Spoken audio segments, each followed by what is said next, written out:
My name is Steve Musicanish. I'm the line lead on the cab line. My name is Brian Kunkel. My position is building manager. Jay Joseph, and I'm a chassis engineer here. Carl McHugh, quality control inspector. Warren, I'm a lead man here. I want to do something that's, innovative. I came here out of high school and I thought it was really neat. It's good for the area. It's good to see all the local trucks out fighting fires and protecting our citizens. I was in Emmitsburg, Iowa, and I was working a job I did not like. And a block away was a community college, and they offered a welding program.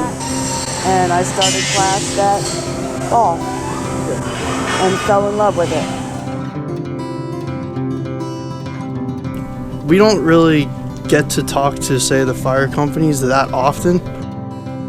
But when we do go out to, say, a different city and you see one of our KME trucks driving and then you talk to the fire department themselves and then he's like, yeah, I helped design this, it's pretty cool. And our fire trucks go all over the country. We've had folks in from as far as Alaska, from Saudi Arabia, all over.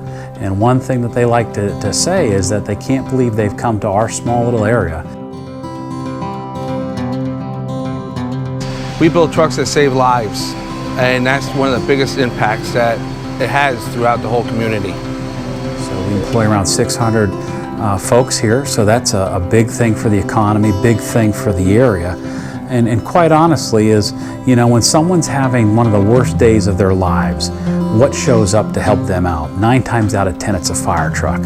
So we'd like to think that our fire trucks show up on one of the worst days that someone can have, and hopefully they're there to help and can make it a little bit better.